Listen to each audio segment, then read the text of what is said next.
Rabbanim, and over here it's going to be the Kilul of a really great rabbi who was actually from Turkey. His name was Rabbi Shlomo Eliazer Alfandari.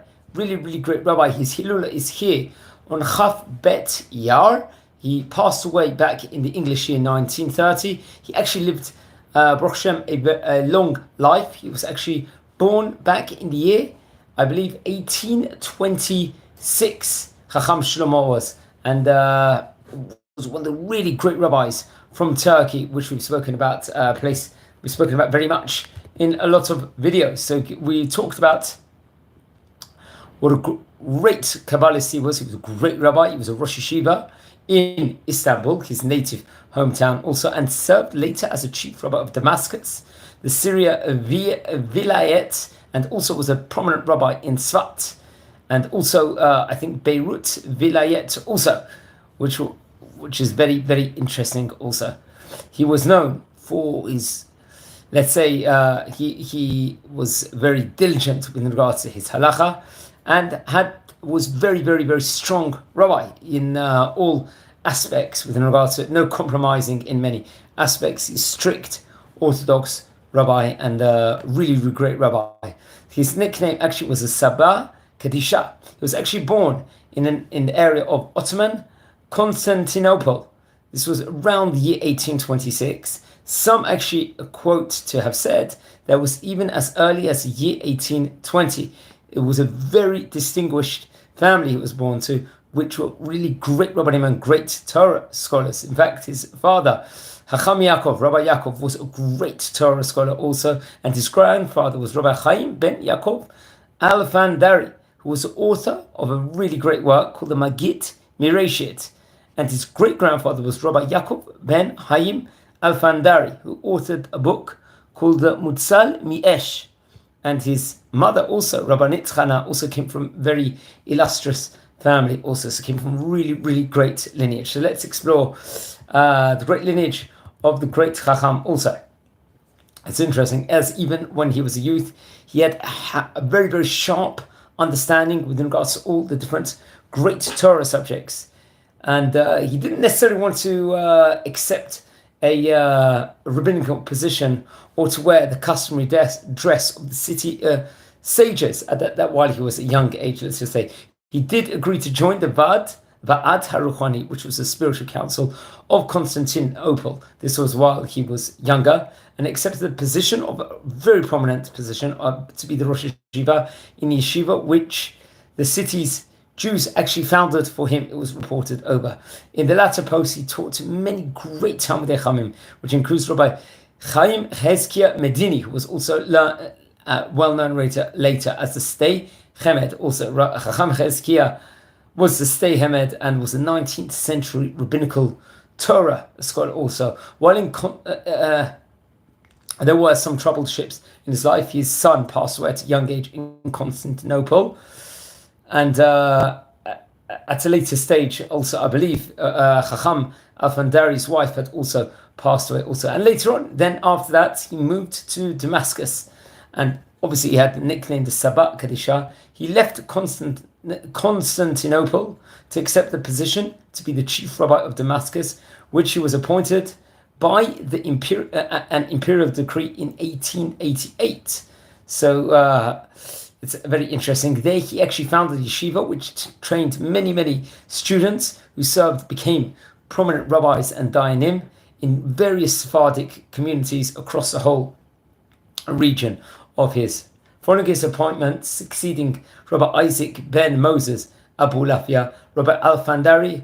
Unfortunately, there were some troubles for the community within regards to local authorities, like there was in many cases, which we've spoken about also.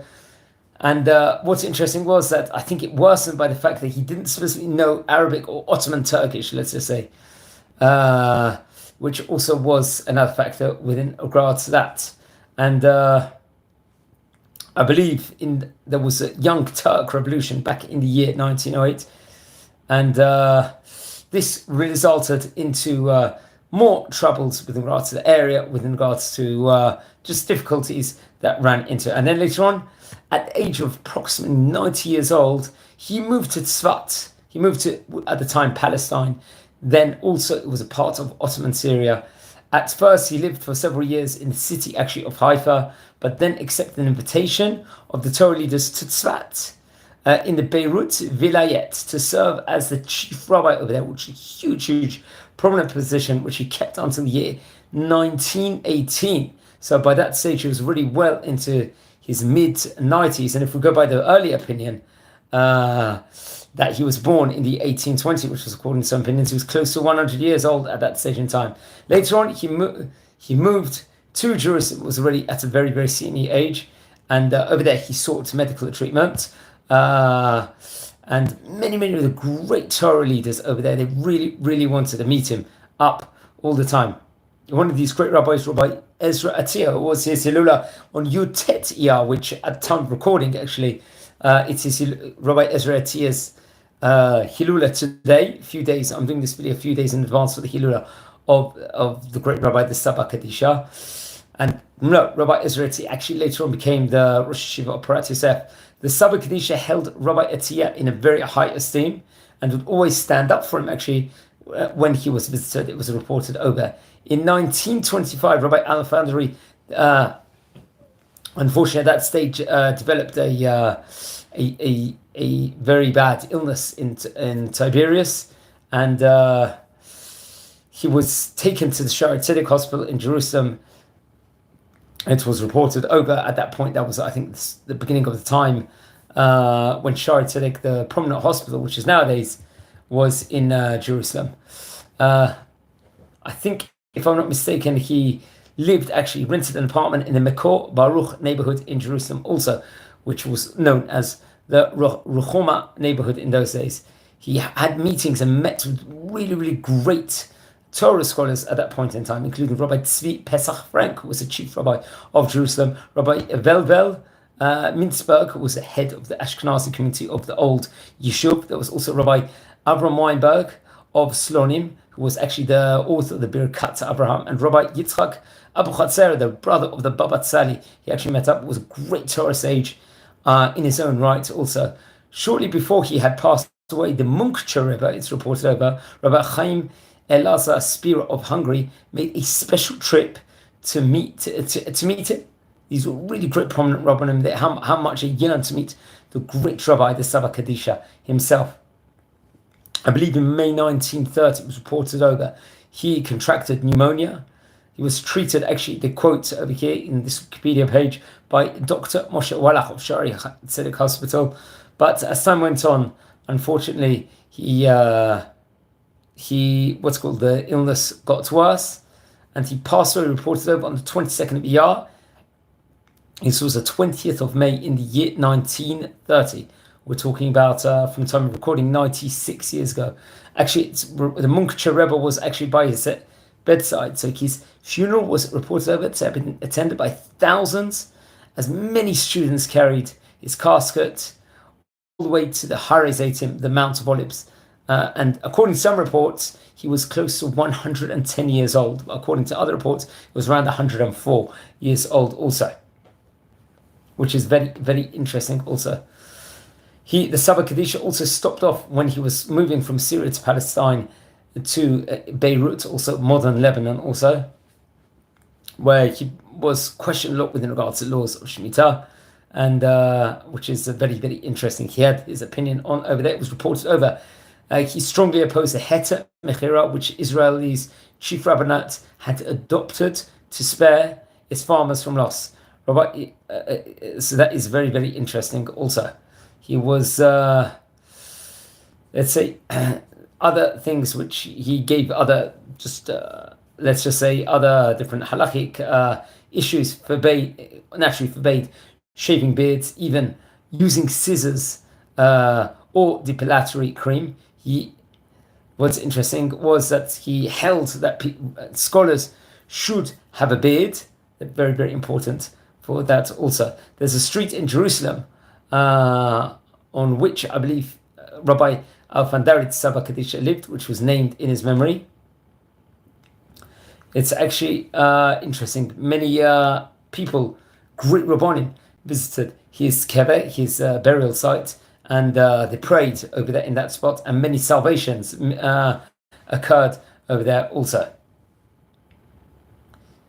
They say, actually, there's a story that Rabbi Solomon Eliezer went outside to bless the new moon with his congregants at the beginning of the month of Nisan. This was, I believe, in the year 1914. He looked up after completing the blessings, clapped his hands, and cried loudly. And he explained, I see, he foresaw just after this, I see that a large-scale war will break out soon, unfortunately. And 4 months later, at that stage in time, World War I began. So he was visionary. Unfortunately, in that specific case, which was reported over, it was not necessarily a visionary for something good that would come at that point in time. Rabbi, the Sabbath Kadishah itself. He wrote many great different Torah works also. Let's just visit him. There was many of his works also was reported over to have got lost also. Chelek, so let's just look through. I think he wrote different books with regards to Shulchan Aruch, which was, I believe, maybe printed after he had passed away, if I'm not mistaken. The Shut Hasabah Kadishah, which was in 3 Chalakim.